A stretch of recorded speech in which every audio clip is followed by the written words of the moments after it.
beloved Boss Mike Cervera.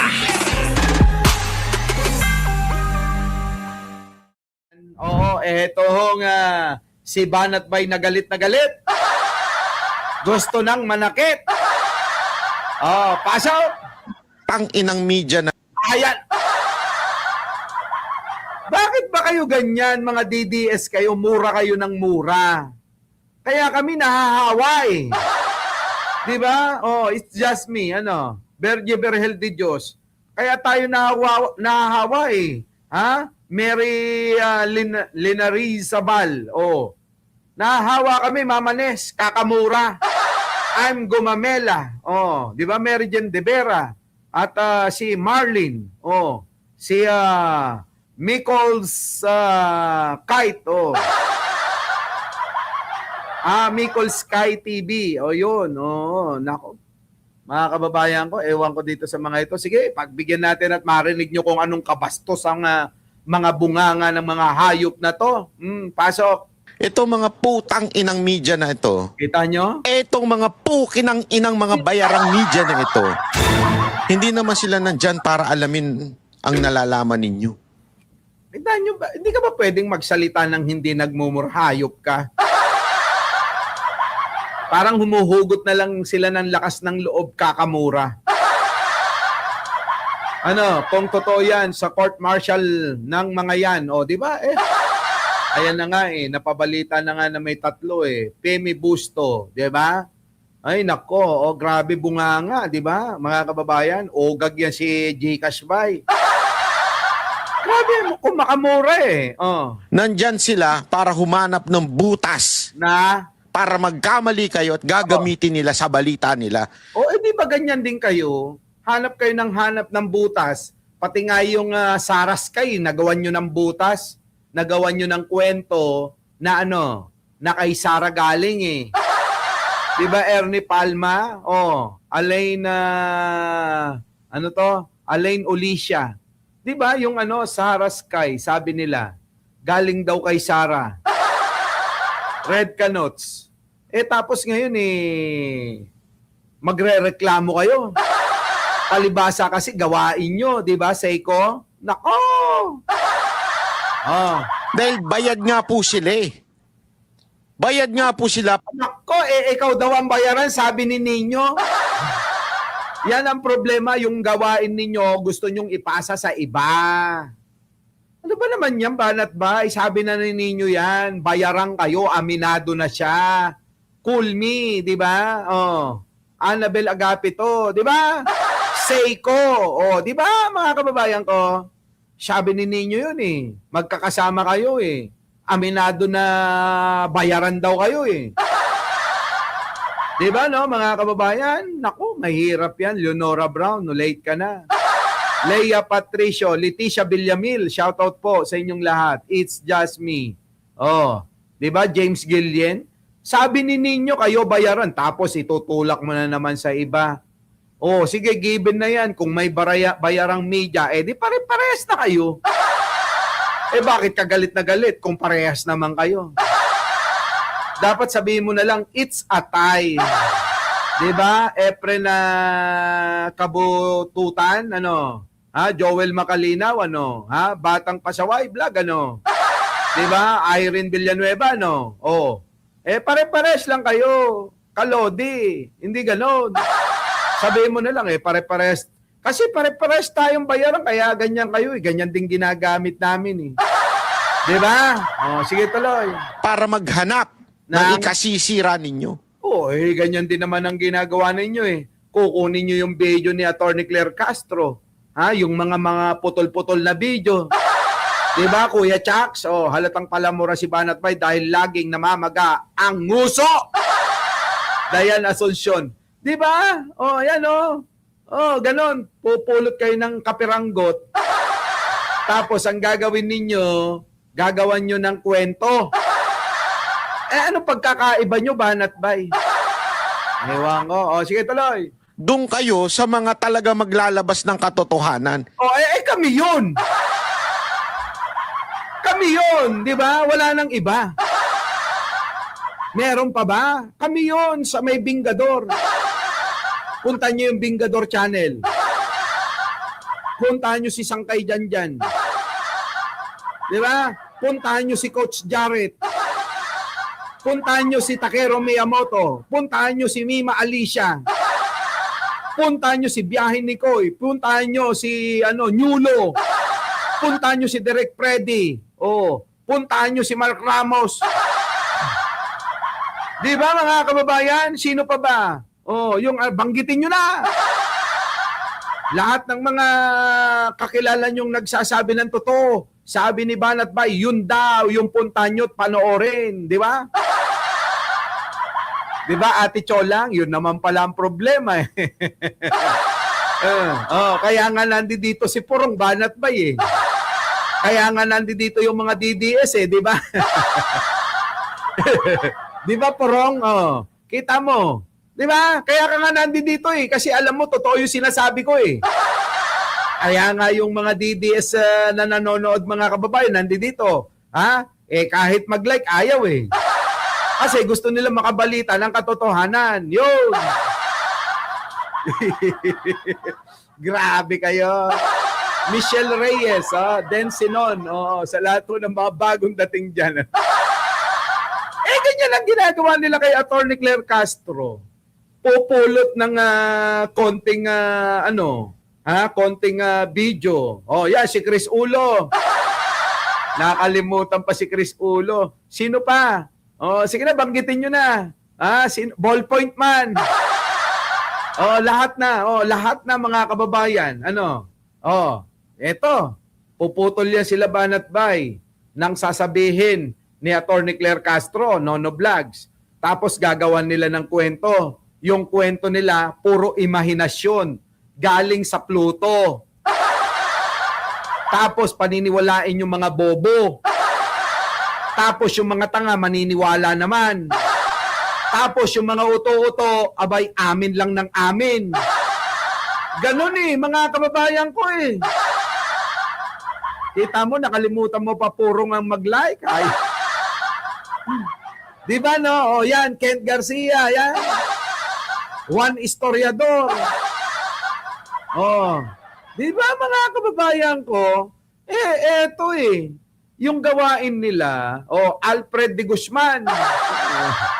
Sino pa? Dante Maravilla. Sino pa? Lahat na. Sige tuloy.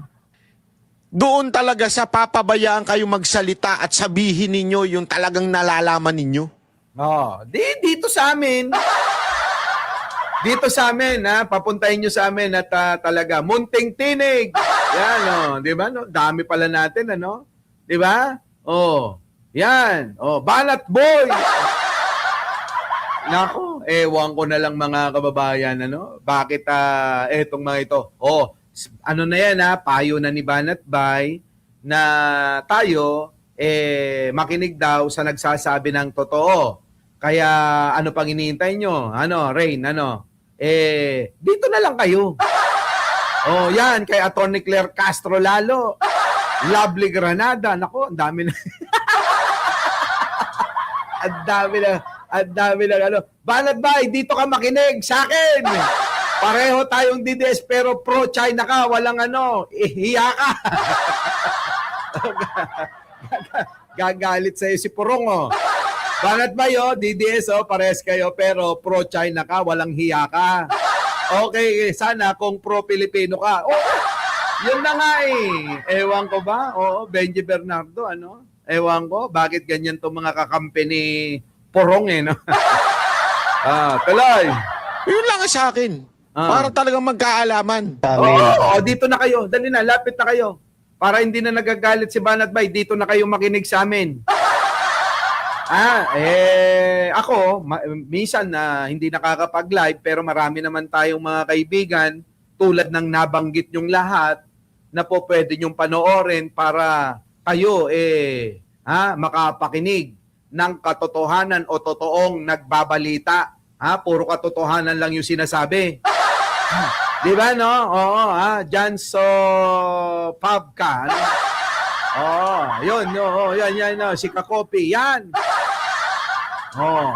Ayan, oh, mga kababayan, di ba? Dami yung mga nabanggit na.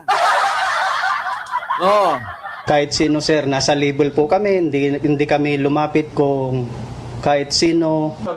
Sa press conference kanina, dumating sina Mike Defensor at dating AFP retired General Hermogenes Esperon. oh, kakampi ni Duterte, mga alagad ni Aling Maliit. Sino? Gloria Arroyo. Kita nyo mga kababayan ko? Paano yun? Manood sa tao, wag sa kabayo. Grabe ka, parang may pinariringgan si Adictos dito. Manood sa tao, wag sa kabayo at maligno. Putik mga mukha nila, no? Matindi, no? Oo. Dapat ngayon nagla-live yung mga yun para mapanood, ano? Diba, no? Yung grupo na yun, ano? Yung kabayo at mga mukhang maligno, dapat doon kayo manood ngayon. Bakit? Yun yung ano ngayon horror. Kwentong mga multo. Kwentong mga maligno. Kwentong mga tikbalang. Yun. Nako. Ano na, Banat Bay? Mura ka ng mura yan Ito mga putang inang media na ito. Etong mga pukinang inang mga bayarang media na ito. Galit na galit, mga kababayan ko. Galit na galit. Ewan ko rito. Ay, nako. Di lalong magagalit ito, mga kababayan. Dahil nga po, nako, nanganganib po si Sara na. Ayan na, malapit na hong matapos yung pong impeachment case. Ito, yung impeachment case, mga kababayan, inaasang matapos na bago daw ho ang susunod na buwan. Pasok! Daw matapos bago magmayo ang pagdinig ng House Committee on Justice Yari na. sa impeachment case laban kay Vice President Sara Duterte. Ayon kay San Juan City Representative Isabel Zamora, mula sa pag-refer ng kaso sa Committee on Justice, may 60 session days para ho sa proseso, kaya inaasahan nilang matatapos ito sa katapusan ng Mayo. Katapusan ng Mayo, matatapos na. Magkakaroon na ng closure. At dito na, mga kababayan, mag-uumpisa uli ang panibagong serye. Kung ito ba, maiyaakyat ang impeachment, impeachment trial, magaganap sa Senado.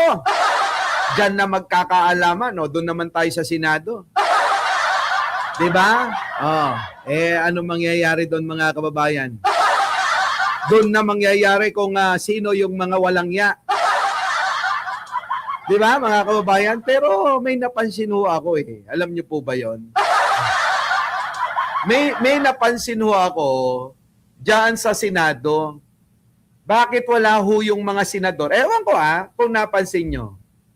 Bakit ho wala yung mga senador na nakatulad ni Jinggoy, katulad ni Chis Escudero, katulad ni Villanueva, lahat sila. Hindi ba kayo nagtataka? Tila ba walang pumunta sa Davao? Kahapon ba yon?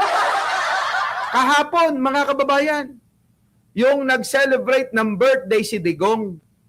Wala yung mga mabibigat, puro mga pipitsugin lang yung nandun. Nuggets nyo ba yung gusto kong sabihin, mga kababayan ko? Bakit walang mga matitinding mga politiko? Bakit puro mga pipitsuging nando doon? Si Bongo nando doon, si Bongo lang. Si Bato wala, Hindi nagpakita si Bato, Di ba? Pero ito yung inaantay ko. Wala si Jinggoy, wala si Villanueva, wala si Chis Escudero. Anong nangyari? May lihim ba na hindi tayo nalalaman? Ito ba'y may koneksyon sa darating na impeachment trial? Nako po, mga kababayan ko, magkakaalamanan nito. Kayo, isipin nyo, mga kababayan, bakit hindi natin nakita itong mga kilalang mga politikong ito? Halos ang nakita natin yung mga papansin, yung mga pipitsugin, yung mga siraulo, yung mga sumisigaw ng parang mga nasasaniban ng demonyo. Ganun lang ho yung nakita ko ron eh. Oh, sino yon, Boss Mike? Si Meow Meow, si Libiste. Sino pa? Si Topacio. Sino pa? Si yung Baluga. Sino pa? Eh di si yung dating anti-Duterte na humihimod ngayon sa puwet ni Sara, si Rowena. 'Di ba mga kababayan? Sila ho yung nando doon. Pero yung mabibigat na mga politiko, kasi Bongo, given na yan eh. Di ba? Kahit si Robin, given na yan. Kahit si Bato, given na yan. Dapat nandun sila. Pero yung mga matitinding politiko, bilyar. Bakit wala ang mga bilyar dyan? Nako, Diyos ko po. Cayetano. Bakit wala yung Cayetano dyan? At meron pa akong napansin na isa. Ha? Bakit wala si Amy Marcos sa tabi ni Sara? Tao pa ko ha! Di ba kayo nagtataka? Oh, wala rin si Marcoleta. Hindi ba kayo nagtataka mga kababayan ha? Hindi kayo nagtataka? Samantalang dati si Amy Marcos hindi nawawala sa tabi. Eh bakit ngayon? Ano nangyari? Puro pipitsuging mga politiko yung mga nando doon, may tama pa. Ano? Yung mga may tama, vice mayor, congressman, at saka yung naghahangad na maging senador na si Buangson. Oh, anong bilang ng mga yun? May bilang ba yun? Walang bilang yun. Mukhang may problema yata, mga kababayan, si Sara talaga. Mukhang totoo yung sinasabi natin na walang sumasama kay Sara. Kasi yung mga sumama doon, yung mga sobra-sobra, ibig sabihin mga amag na lang ng kampo ni Pangulong Bongbong. Amag? Tama? Mga amag na lang. Kumbaga sa yung mga alikabok na lang. Yung mga adobe, yung mga malalaking bato, hindi natin makita. Walang kabigat-bigat. Di ba kayo nagtataka, mga kababayan ko? Nako, tapos ito, papalapit ho yung impeachment trial ni Sara Duterte. Latak yan. Latak na lang natira, sabi ni Tata. Ay, nako. Di ba? Ang hilito o talan. Di ba? Larry Banglasin, Banglisan pala. Ikaw, Nodeta Pascual, ano masasabi mo? Grabe, nagsama-sama ang mga may tama sa ulo. Shaltik, nagkakaintindihan sila para magnakaw. Namimihasa sila sa pagnanakaw. Mga ipa. Sa bagay, sa may bilao, kapag ka ginanon-ganon mo, yung mga ipa, ayun, na itatabi, pipili mo, tatapon mo. Kumbaga sa mga kababayan sa basketball, puro mga bangko yung mga nando doon. Yung mga star player, wala. Wala sila Jaworski, wala sila Kaidik, wala sila Pumaren. Wala sila Asaytono, wala sila sila Patrimonio. Wala, puro mga nando doon, mga kababayan, yung mga bangko.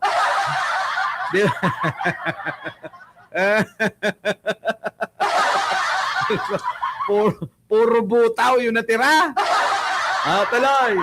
Binanggit din niya na ang confidence in the numbers ng mga kongresista ay hindi nangangahulugang may kinikilingan ng panel, kundi base lamang sa pagsusuri sa complaints at ebidensya upang matukoy kung may probable cause. Dagdag pa naman babatas, kailangan pa rin tumaan sa formal na pagdinig bago opisyal na mag-declare ng probable cause at maisulong ang rekomendasyon ng komite sa plenaryo. Kita nyo mga kababayan? Nakita nyo? Kaya alam nyo mga kababayan ko, dito alam nyo, malaking palatandaan na ito na talagang mahina na, wala nang karisma ang mga Duterte. yung mga nangangarap dyan na magpakilala para makakuha na lang ng boto. Sino ba yung mga yun? Eh, di yung mga yun. Di ba? Yung mga yun, mga kababayan. At ako naniniwala at napabalita na rin, mga kababayan, naniniwala ako at napabalita na rin na bubulusok na pababa ang rating ni Sara lalo. Oh, pasok.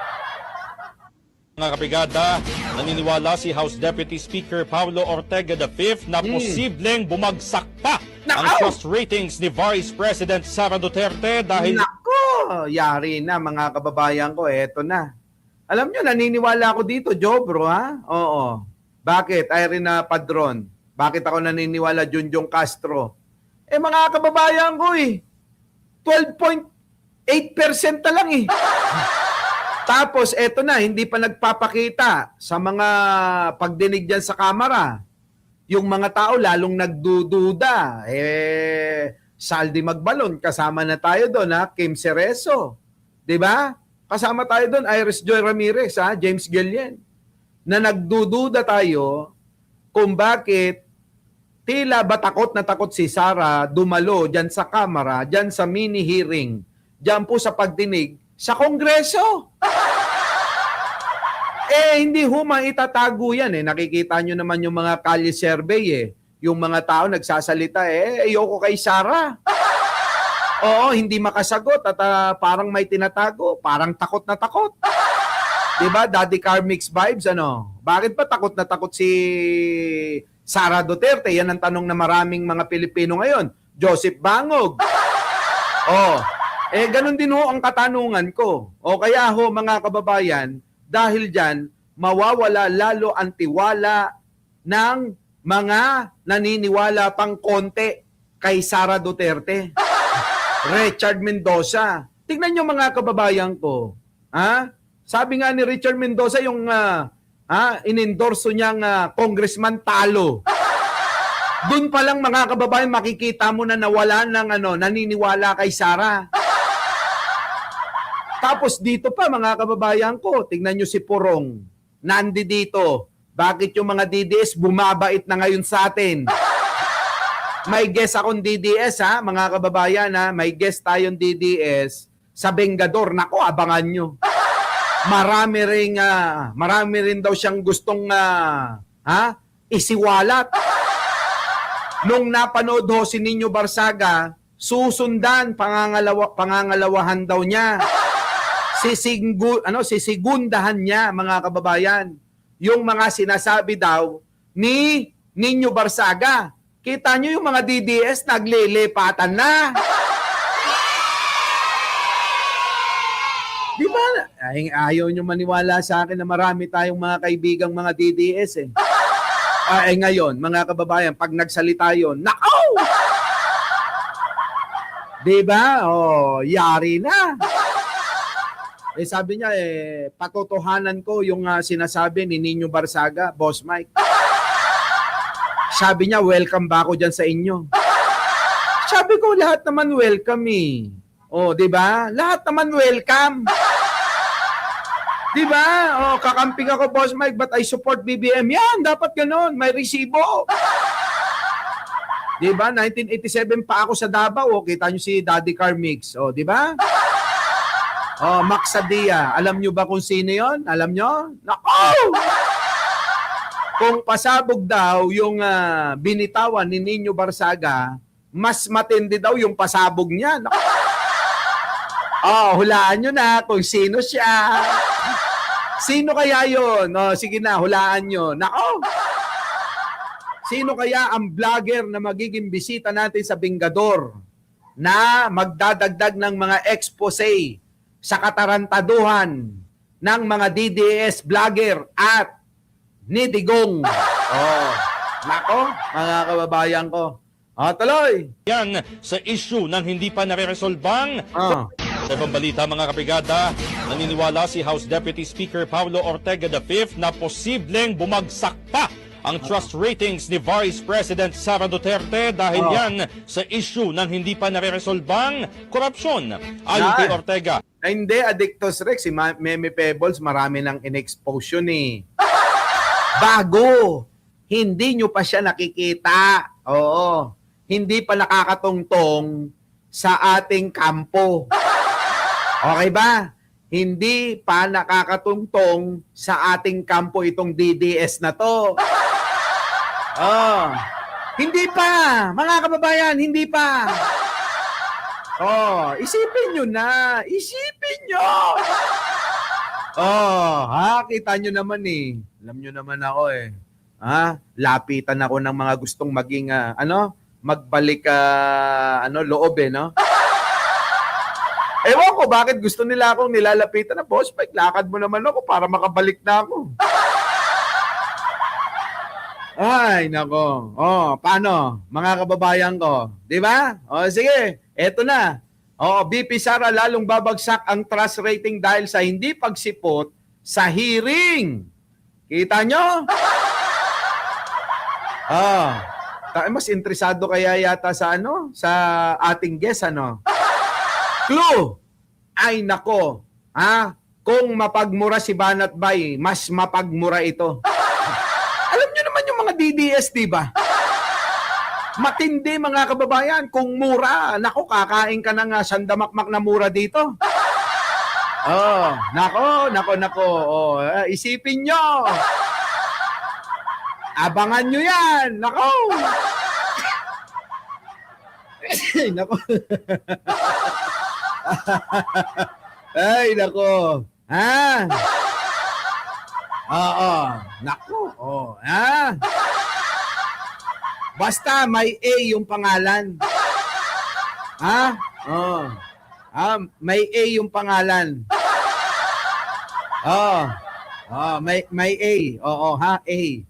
Maraming A. Tao pa ko ha!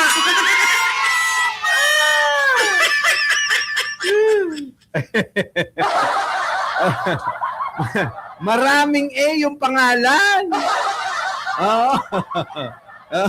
Eto na, mga kababayan ko. Tuloy na natin to, kayo naman eh. matagal nang nakabiti ng mga issue na hindi pa naipaliliwanag at nakatanim na sa isipan ng publiko na walang sagot ang Vice Presidente. Kita nyo, nakatanim na sa isipan ng mga Pilipino na mga kababayan ko, na wala pa ring sagot ang Presidente.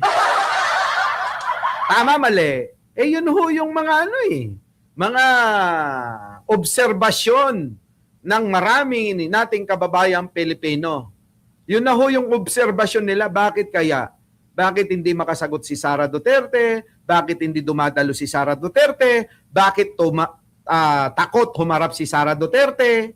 Anong meron ba? Akala ko ba wala siyang tinatago? Diba? Tingnan nyo, singit ko lang ito. Balikan ho natin yan. Singit natin to. Tingnan nyo itong sinasabi niyang kayabang-yabang niya rito. Yan Lahat, hindi ko alam. Kita nyo mga kababayan ko? Pakinggan nyo. Basura sila lahat. Hindi ko alam kung sino nagsulat. Gusto ko sabihin sa kanya, i-recruit mo ako magsusulat niyan. Papasok niyan sa korte. Tapos, yung pang-apat, yun na yung corrected copy ng lahat. Kilala ko kung sino, isa sa mga abogado na sumulat noon, na sinasabi ko nga kay Michael Powell, abogado ba ito? Kita nyo, yabang-yabang? Pinintasan pa yung, abogado ba ito? Ikaw, abogado ka ba? Ikaw nga hindi ka makaharap ng sarili mo. Abogado ka ba, Sara? Pinintasan pa, mga kababayan, yung abogado na nagsulat daw, siguro ng kanyang, salaysay. Tindi, mga kababayan, yung tatali-talinuhan kasi si Sara. So, totoo lang, bistado na kabubuhan nito eh.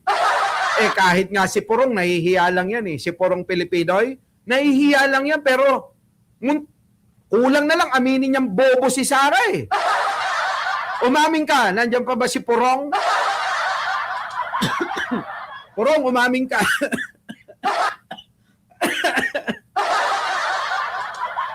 nako. Di ba? Ang yabang-yabang, oh. Pero dito, mga kababayan ko, takot. Sipan ng publiko na walang sagot ang Vice-Presidente. Kita Punto nyo? nito, paano pagkakatiwalaan ang isang pangalawang Pangulo na target na maging presidente sa 2028 kung hindi naman magawang ipaliwanag ang isyu ng katiwalian na ilang taon nang ipinupukol sa kanya. Batay sa ulat ng Kita nyo? Totoo naman eh. Ilang taon na hubang pinupukol kay Sara Duterte yan. Pero hanggang ngayon, mga kababayan, hindi pa rin sumasagot. Wala pa rin kaliwanagan. Hindi pa rin naipapaliwanag sa mga Pilipino na may mga katanungan sa isipan. Tama, mali, mga kababayan ko. Ewan ko paano mamalis hindi tayo masasamit sa kabobohan ni Sara? Biruin nyo, bobo, nagyayabang na matalino siya. Tapos dito, hindi niya may pagtanggol ang sarili niya.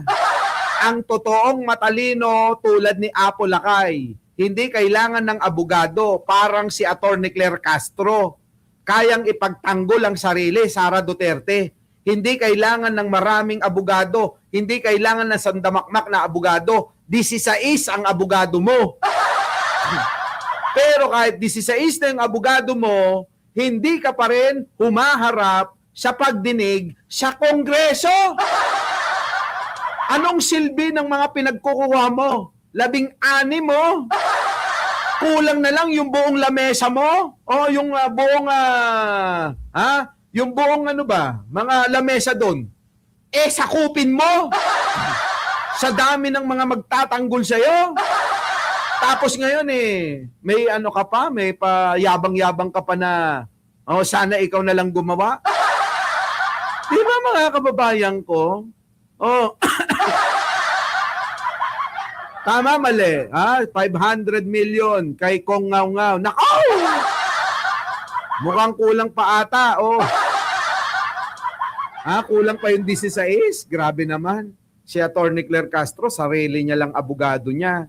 Si Apo Lakay, tandaan nyo, sarili lang din ang abogado niya. Pinagtanggol nila sa korte yan, yung mga sarili nila. Si Sara Duterte, putik na yan, 16, wala. 25 na daw. Grabe na, doble na. Ay, teka muna, huwag niyong kalimutan na mag-like, mag-share, at mag-subscribe. Baka naman, baka naman, nakakalimutan niyo kasi. Mag-like, mag-share, at mag-subscribe, mga kababayan, ha? Tuloy! Bayan Survey ng Pulse Asia, mahigit kalahati o 51.5% umano na mga hindi nagtitiwala kay VP Sara ay dahil sa umano'y pagkakasangkot sa korupsyon. Kita nyo, 51.1% ang hindi nagtitiwala kay Sara Duterte. Kaya yung mga nakaraan na mga survey, abay, manipulado.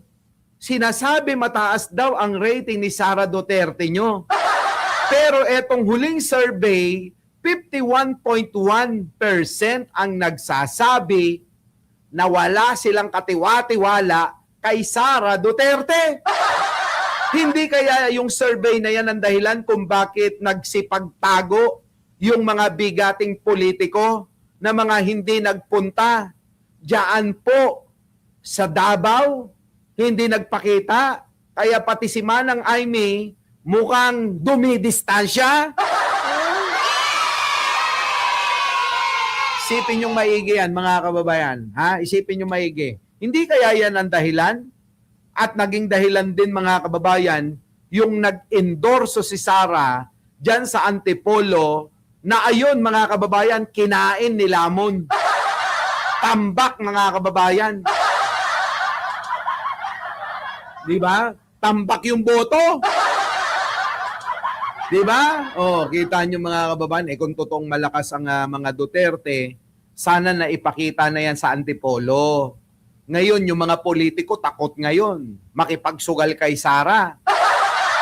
Takot silang makipagsugal kay Sara dahil nga unang sultada pa lang, isang palo lang, mga kababayan, abay nangisay na.